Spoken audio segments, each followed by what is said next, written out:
So ayan po mga kabayan, katatapos na namin mag-vlog dito sa ni-refer sa atin kanina, Mami D.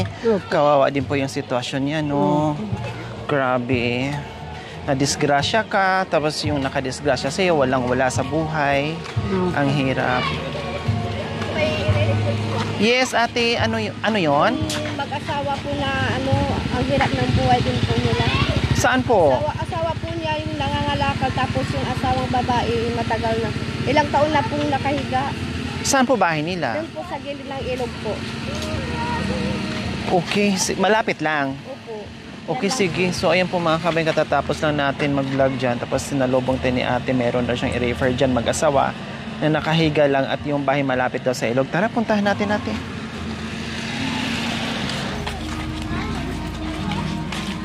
Bali, may edad na? Opo, 57 na po siya.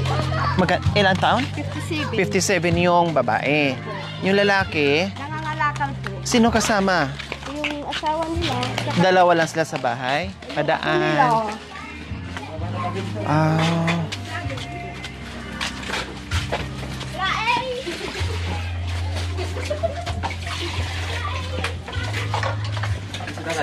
Ay, saan ba si tatay? Ay, ito na pala si hello. Kayo po pala. Nasaan yung bahay niyo? Ito. Ah, so kayo yung sinasabi ni ate na yung asawa niyo ay nakahiga. Nasaan na po? Nandiyan sa... Tara, sa loob. Naghugas pa kayo? O sige, tapusin niyo po muna maghugas tapos punta tayo sa bahay niyo. Sige, okay lang. Baka gagamitin niyo. Ay. Sige po, banlawan niyo po muna. So ito po pala si tatay. Anong pangalan niyo po, tatay? Orly. Ha? Orly po, ma'am. Ano po? Orly. Orly. Si tatay Orly. So ito po pala, no? Ayan, buti pa sila dito, Mami D. O meron silang, puso. No, sana kung pwede lang sana doon sa inyo, Mami D. Nagpalagay na ako doon. No? 5 months lang. Kung pwede lang. Kailang hindi kasi pwede maglagay doon mga kabayan kasi nasa bundok nga. No, walang tubig doon. Kaya tiyaga sila kung saan-saan mag-iigib. Opo. Kung pwede, matagal na. Baka bago ako magpalagay ng bahay, ay pinagawan ko na ng puso para hindi na tayo mag-iigib ng malayo. Lahat na po ba? Bawat iskinita doon. Katulad kay nanay, katulad kay Lola Elena, di ba? Pinagawaan ko.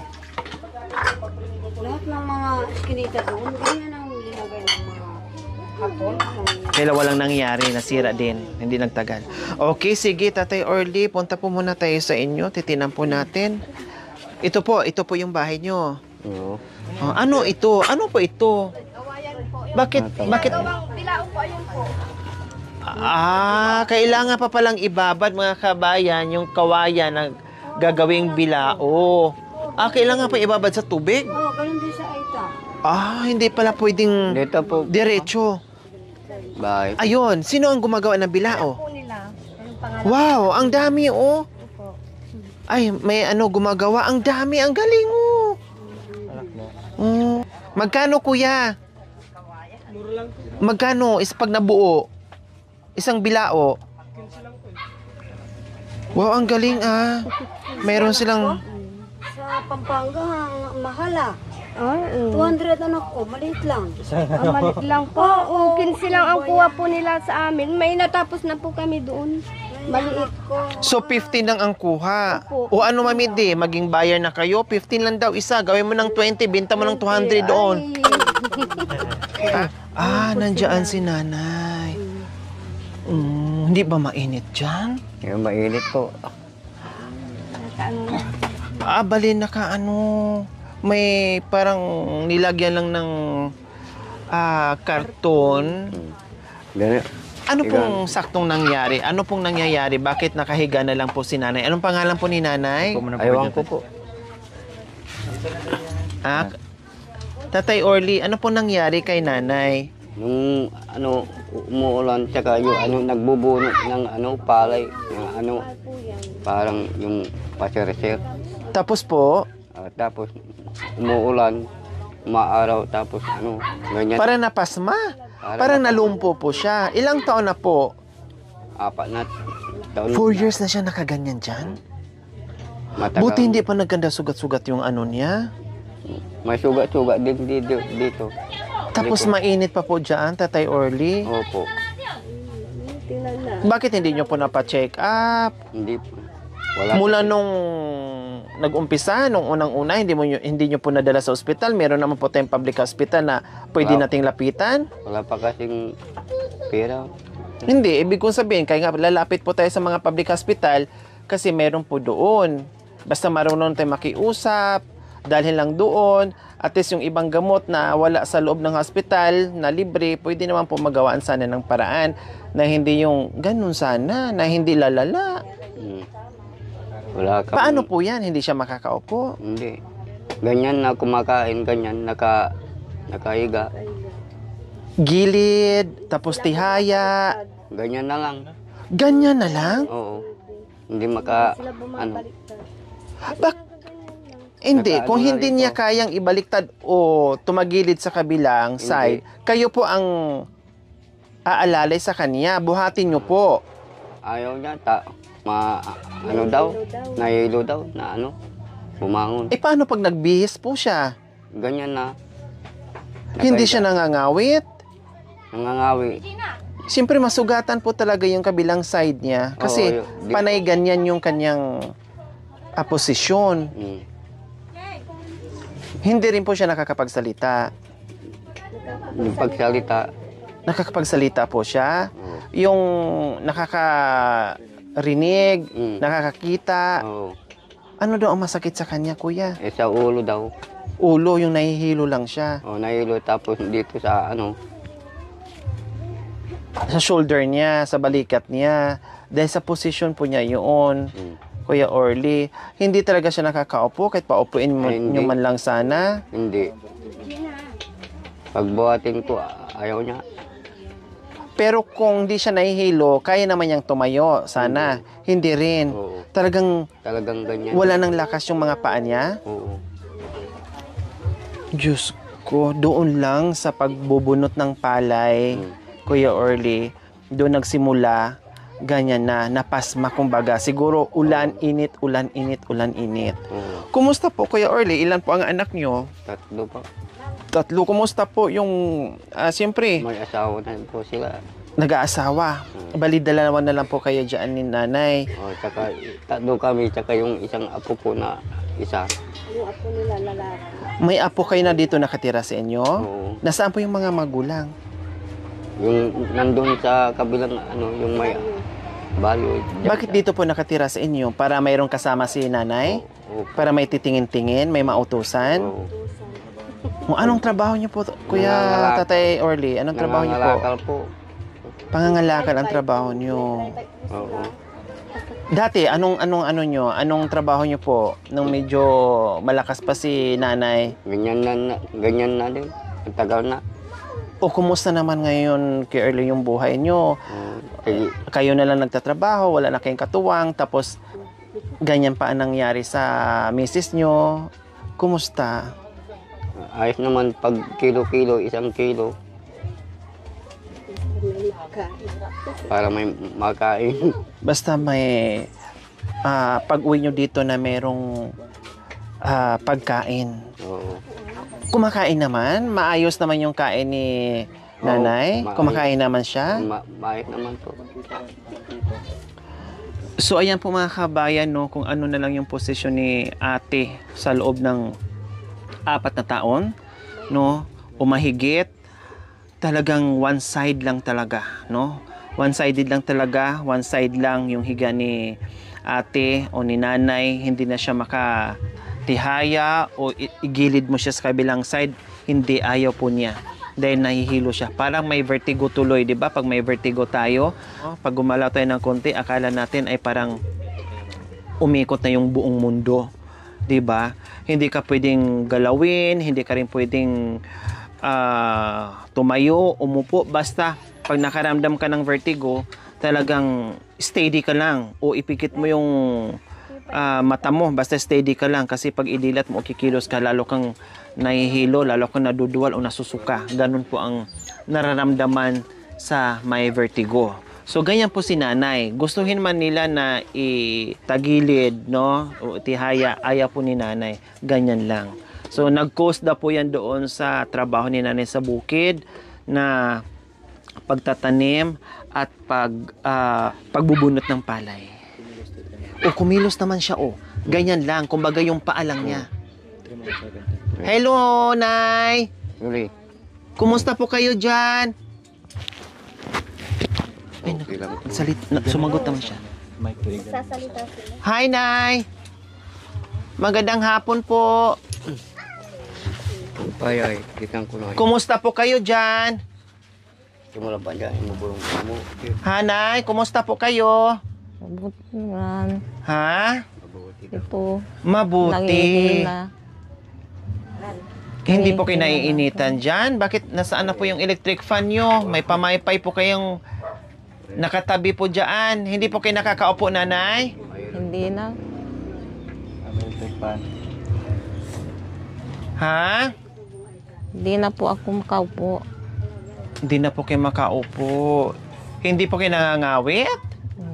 Nasanay na ako. Kumbaga parang manhid na po. Kumbaga sa tagal na panahon ay nasanayan nyo na ganyan lang po ang posisyon nyo, Nanay. Anong pangalan nyo po, Nanay? Yuli. Si Nanay Yuli. Yuli. O siguro, Nanay Yuli, kumbaga noong malakas pa kayo, no? Wala kayong ibang ginawa kundi magtrabaho. Kumbaga, nakalimutan nyo na siguro magpahinga din, Nanay Yuli. Sa Oo. sobrang sipag nyo po noong malakas pa po kayo. Oo, pagbubuno ng palay, araw-araw. Pagpulot. Sa palagay nyo po, parang napasma po yung mga ugat-ugat nyo, Nanay Yuli? Yun lang po talaga ang dahilan? Oo, sa ulo ko. Yung ulo nyo parang nahilo. Hanggang ngayon, kahit kumilos ka ng konti, nahihilo po kayo. Oo. Pati mata ko, ay parang ayaw dumilat. Laging nakapikit. Oo. Didilat ko, mamaya ipipikit.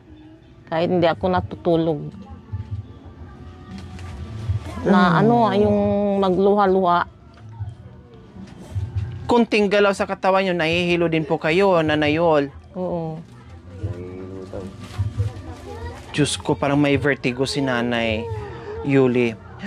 Nung hindi pa ako natumba sa CR nung 2018, Opo. makatayo ako, makaupo, makalaba pa ako kahit may... Kaya nyo pa po. Oo. Kailang natumba kayo? Nung 2018, Bakit po natumba po kayo, Nanay Yuli? umikot kasi yung Nagsi-CR ako madaling araw. Doon na nagsimula yung yung parang umiikot na yung nahihilo na kayo, parang ganon. Tumami yung ulo niya sa Nabagok po ba kayo? Hindi, nakasandal sa pader. Ito dito. Pag bumaliktad ako, mahilo ako. Kaya So, ganito ayan po na lang. mga kabayan, grabe si Nanay. No, 4 years na mahigit dito, ayan lang po talaga yung kanyang sitwasyon. Pero Nanay Yul, nung sabi nyo nagbubunot, sa palay lang po talaga, sa bukid kayo, nagtatrabaho. Nung umuwi kayo, nagaling kayo sa trabaho, nakaramdam na kayo ng pangangalay sa katawan nyo? Paano po ba nangyari?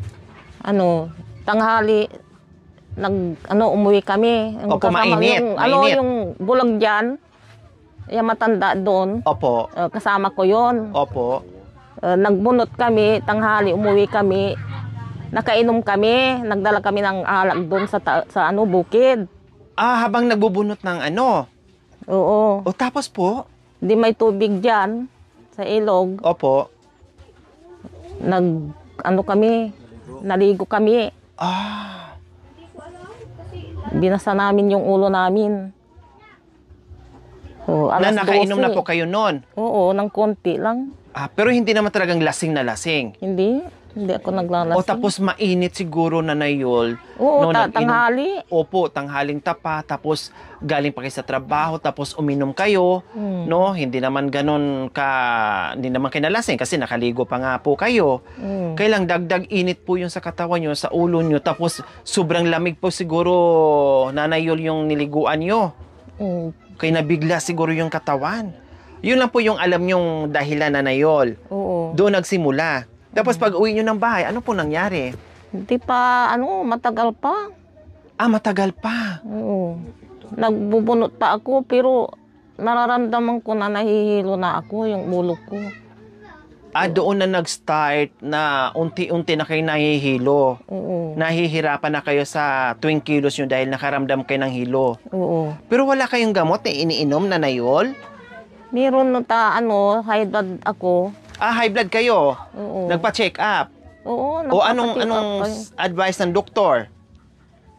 Pag mag-inom ka ng, sabi nila, maintenance mo. Inom na ako ng inom, pero hindi naman bumababa. Palagi nahihilo din ako. Kaya siguro, Nanay Yol, no, nahihilo kayo baka sobrang taas ng BP nyo, no, or nakakalimutan yung uminom ng gamot, yung maintenance nyo. Kasi isa din po yun kung bakit nahihilo tayo pag sobrang taas yung dugo natin. Kahit sino, kahit ako din po, ganun, na akala mo, hindi mo mamalayan, na parang walang lakas yung katawan mo, na kung hindi mo babantayan, na kusa ka na lang babagsak. No, parang bibigay yung katawan na walang lakas pag sobrang taas na yung dugo mo. Nanginginig yung bukong katawan. Pero sa loob ng 4 na taon o mahigit 4 na taon na yun, buti hindi pa nagkanda sugat-sugat dyan yung kabilang side ng tagiliran nyo po. Medyo meron pero maliit lang, gagaling kaagad. Paano yung pagpapaligo nyo po, Nanay Yol? Dito, nagdidimpo. Dimpo lang. Yung pagbibihis nyo po, paano? Kasi ganito. siyempre gagalaw kayo. Maghubad ako. Ganito. Kumbaga, minamadali nyo na lang para hindi kayo mahilo. Oo. Mabilisang bihis, mabilisang ligo, mabilisang punas. Mabilis ang pagkain. Mabilisang pagkain. Nakaganyan na rin po kayo habang kumakain, nakahiga? Oo, ganito. Binabangon ng ulo. Tinataas. Iinom ako, ito. Tapos Iinom nakapikit. lang. Oh my God. Naghalo siguro yung vertigo at high blood no, kay Nanay Yoli, kay napakahirap. Tatay Orly, no, paano nyo po nakakayanan? Siyempre, alam ko yung hirap ng buhay, ang hirap kumita ngayon ng pera, pero nadodoon ka dahil alam mo na merong umaasa sa'yo, alam mo na merong nag-aantay sa'yo na pag-uwi mo na meron kang mabitbit na pagkain. Gaano kahirap, paano nyo po nakakayanan, Tatay Orly, yung buhay na ganito? Hindi lang talagang Kinakaya ko. kinakaya kahit Para may makain ka. kanina lang nagrindi ako ng mga bote, kalakal. Ito po ang nabili kong bigas kanina. Galing yan sa Galing sa pangangalakan mo. pangangalakal. May sasayang na naman, bukas na naman, may ano naman. Bibili na naman ulit. Kumbaga, kilo-kilo ang binibili nyo araw-araw. Kung minsan hindi kami nag-uulam. Basta makabili lang po ng bigas, tama na. Bahala na yung ulam. Kahit may gulay dyan, malunggay. Kahit na. Okay, sige, Tatay Orly and Nanay Yoli. Sa hapong ito, buti na lang, katatapos na ng aming vlog dyan, tapos merong sumalubong sa amin, si ate, at nagsabi na meron daw bedridden dyan. Sana daw mabisita namin. So, syempre, hindi pa kami nakasakay ng sasakyan at buti na nahabol niya kami, no? Nasalubong niya kami dahil ako ay pauwi na, pasakay na ng sasakyan. Tamang-tama naman po na sumalubong sa amin. At ito nga, pinuntahan namin kayo. Sa hapong ito, meron kaming pagmamahal sa inyo, Tatay Orly and Nanay. So, ayan po, ito po yung ating pagmamahal. Kuya Orly, yung ating mga assorted groceries dyan, tamang-tama yan. Meron din pang merienda si Nanay Yol. no? At higit sa lahat, mayroong bigas. Ayan. So, may bigas. Pang ulam-ulam. Dahil sabi ni Nanay Yol, no, ay madalas walang ulam. Basta ang importante ay merong bigas, no? Kahit asin or ano lang, yun naman talaga madalas ang madadampot natin sa kusina. Asin, asukal, tuyo, no? Mga ganon. Oo, yan ang ulam At ko. bagoong. Asin tsaka tubig. Ayun. Pero wag po masyado sa asin po kasi meron po kayong high blood na Nayol, ha. Oo. Baka lalong tataas yung dugo nyo. O, bukod pa po dyan, syempre, meron pa tayong pambili-bili ng gamot ni Nanay Yol, Tatay Orly. Yung sa high blood po niya kasi yun ang kailangan niya araw-araw, ha? So, ayan po. Saya po kayo, Tatay Orly. Ito po, salamat po sa Panginoon na may dumating ng ganito, ating bagay na ito na malaking tulong. Kayo po, Tatay Orly, anong mensahe niyo po kay Nanay na ganyan po yung sitwasyon niya, na lumalaban din po dahil kayo ay lumalaban din po sa buhay? Anong mensahe niyo po sa asawa niyo? Yung magpalakas ka para matagal pang ang ikasama habang buhay. Thank you po. Nanay Yoli, meron na po kami ditong groceries, ha? Oo. Mga pagkain nyo, ulam nyo, at higit sa lahat may bigas, may cash na rin po para pambili-bili nyo po ng gamot na kailangan nyo po. Nanay Yol, ha? Oo, maraming salamat sa inyo. Opo, walang anuman po, Nanay Yol. Ang bili ng gatas niya. Opo, may gatas na rin po dyan pang adult, ha? Okay, so ayan po mga kabayan, maraming salamat po sa walang sawang pagmamahal. Walang iba kundi si Kuya Nick and Ate Lara and Luna Lovely Foister. No, maraming salamat po sa inyong ginito ang puso. Nawa ipagpalain po tayo ng Panginoong Diyos araw-araw. Nawa ibigyan po tayo ng kalakasan ng katawan sa araw-araw. Nawa ibigyan po tayo ng mahabang buhay. Pang sa ganon, marami pa tayong matulungan na gaya nila. Sa mga kabayan, huwag niyo pong kalimutan, pakishare, subscribe sa aking YouTube channel, Lori Aquino Talita. Maraming salamat po, Gabri Susol. Bye po, Tatay Orly. Bye-bye po, Nanay Yol. Bye-bye po. Dito na po kami. Oo. Okay. Salamat uli. Sir Nick, maraming salamat po, Ma'am Lara, sa tulong na binigay niyo sa amin. Thank you po.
Thank you for watching. Don't forget to like, share, and subscribe.